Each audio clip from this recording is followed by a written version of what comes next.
Aqui estamos para dar continuidade ao nosso estudo através dos livros psicografados ou transmitidos por alguma forma mediúnica. Hoje, o livro trata-se de Embainha Tua Espada, a trajetória de um político no mundo espiritual. Ele foi feito por psicofonia, ou seja, o médium foi falando e alguém foi escrevendo ou gravando aquilo que ele dizia. Ele é Luiz Antônio Mileco Filho. E o espírito se assina JP, porque ele quer ficar anônimo. Geralmente eles ficam anônimos quando ainda tem familiares aqui encarnados, ou no caso dele, colegas políticos que podem, de uma forma ou de outra, ser envolvidos na história. Então vamos conhecer a história desse político que se assina como JP. Na contracapa temos Embainha Tua Espada. É uma espécie de memórias póstumas de um político brasileiro a partir do momento em que chega ao plano espiritual. Depara-se então com uma realidade áspera, um ajuste difícil ao novo ambiente e situações terríveis de envolvimento e enfrentamento com entidades nefastas que sufocam a atmosfera espiritual do país, lá do Brasil, fazendo que tudo para atrapalhar o seu progresso. Auxiliado por um amigo, ele inicia o progresso de reeducação, que culmina num encontro com Gandhi e Luther King. Abas e contracapa. A vida no espaço, em comunidades próximas à Terra, assemelha-se muito ao nosso cotidiano. A grande diferença é o fato de cada um se encontrar consigo mesmo e com suas obras, colhendo os frutos semeados em vida. É assim que um político, homem de língua ferina e gênio arretado, mas também cheio de nobres qualidades e boas intenções, começa a viver o difícil processo de autoconhecimento e de avaliação do que fizera em vida. É uma fase difícil, na qual enfrenta situações terríveis, impulsionado por seu temperamento ainda descontrolado, de enfrentamento e envolvimento com entidades nefastas que atuam para atrapalhar a marcha evolutiva do país, no caso, o Brasil. Alimentados pelos próprios pensamentos de desalento e desinteresse dos brasileiros em relação à sua terra. Esclarecido por uma nobre entidade, o político inicia o seu processo de reeducação, aprendendo as leis universais do amor e da tolerância, base do equilíbrio cósmico. As lições decisivas, a que demonstram o mérito de seu espírito, ele encontra na preleção de entidades luminosas vindas de esferas superiores para lembrar a única política eficiente e duradoura no plano espiritual ou nas controvérsias da terra política da não violência. A verdade é minha religião e a não violência é o único caminho para a sua realização, assina Gandhi. Devemos entender que a paz não é meramente um objetivo distante a se buscar, mas o meio pelo qual atingimos esse objetivo. Devemos tentar buscar fins pacíficos através de meios pacíficos. Martin Luther King foi o grande pacifista. Vemos no Evangelho. Enquanto falava, chegou Judas, um dos 12, com uma multidão armada de espadas e paus. O seu traidor dera-lhe uma senha, dizendo: é aquele que eu beijar. Prendei-o, levai-o bem guardado. Tão logo chegou, aproximando-se dele, disse: Rabi, e o beijou. Eles lançaram a mão sobre ele e o prenderam. Então, Simão Pedro, que trazia uma espada, tirou-a, feriu o servo do sumo sacerdote, a quem decepou a orelha direita. Jesus disse a Pedro: embainha a tua espada? E tocando a orelha do servo, curou-o. Apresentação do livro. Faz algum tempo estava o médium sendo sondado por um amigo espiritual que se assina JP. O assunto de que fala o referido amigo é delicado. Trata-se da política e dos políticos.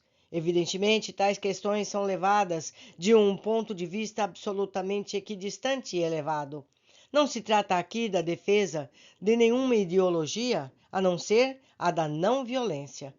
Não se cogita de nomes conhecidos, da exposição de falhas deste ou daquele homem público, encarnado ou desencarnado, mas das consequências a que pode levar o comportamento político mal orientado, divorciado dos verdadeiros interesses da coletividade. O amigo espiritual que nos procurou fez questão de conservar-se ele próprio no anonimato.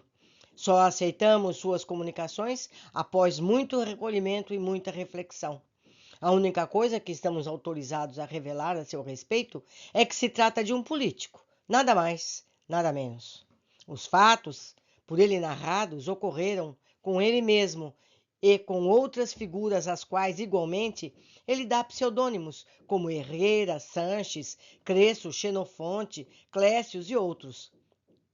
Há também na obra a alusão a personagens veneráveis, como Martin Luther King, Anne Frank, Jacques Maritain, Mahatma Gandhi e o grande ideólogo apóstolo herói da não-violência do século XX.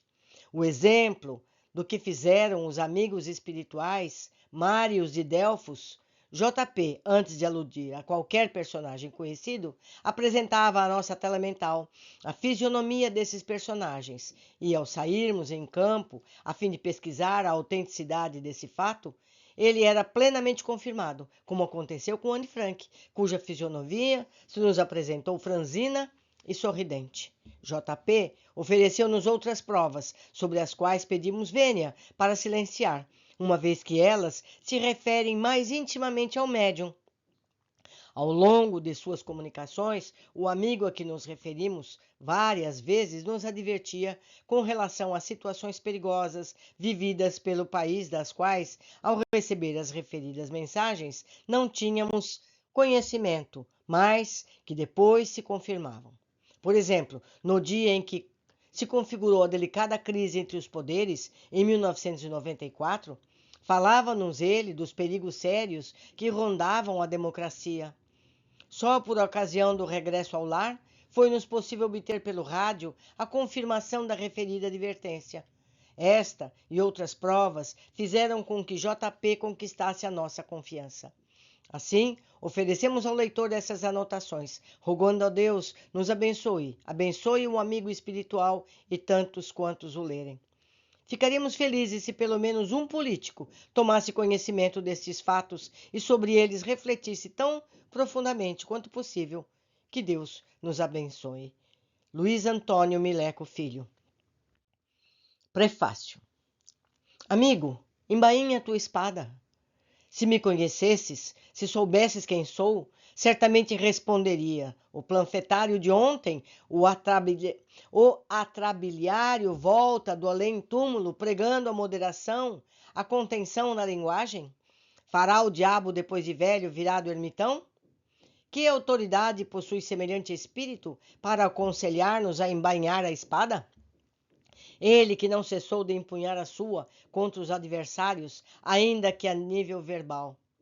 E eu te respondo: tenho sim toda a autoridade para pedir-te que embainhes a tua espada, exatamente porque sou o panfletário de ontem, exatamente porque minha linguagem não poupou ninguém e porque eu sinto ainda hoje as mazelas e sequelas de semelhante atitude. Embainha a tua espada, porque o médio ou longo prazo, senão a curto prazo, ela se voltará contra ti. Embainha a tua espada, porque tuas mãos não foram feitas para empunhar armas, e sim para abençoar, para acariciar, para pensar chagas, para estender-se em fraternidade. Embainha a tua espada, porque a terra já está por demais suja de sangue. Embainha a tua espada, porque a psicosfera dos homens está saturada de nossa inferioridade, de nossas agressividades, de nossos arroubos animais. Embainha a tua espada, porque mesmo aquele que por amor a empunhou foi repreendido pelo Mestre. Ele se refere a Jesus. Embainha a tua espada, porque Deus te criou para a paz, e a vida te quer amoroso e fraterno. Embainha a tua espada, porque és herdeiro do infinito, e no infinito se dissolvem todos os nossos antagonismos, todas as nossas inimizades, todo o nosso preconceito. Embainha a tua espada, substituindo-a por flores do teu amor. Embainha a tua espada, transformando-a em arado. O trabalho, a fraternidade, a vigilância constituem o penhor seguro da nossa libertação. Assinado JP. E digo eu, meus amigos, nesta oportunidade, Acredito que este livro possa nos dar muitas referências sobre as consequências de que todos temos que enfrentar quando não cumprimos o nosso papel na sociedade na qual estamos inseridos, especialmente os que recebem cargos na administração pública e passam a ser responsáveis por ações e consequências que acarretam para os destinos das pessoas na sociedade. Sabendo dessas consequências, tenho muito pena das pessoas que atuam nefastamente em seus cargos, pois terão que enfrentar as dificuldades amargas. Deixo meu abraço, meus amigos, e vamos estudar com muito carinho este livro que me caiu às mãos. Até breve.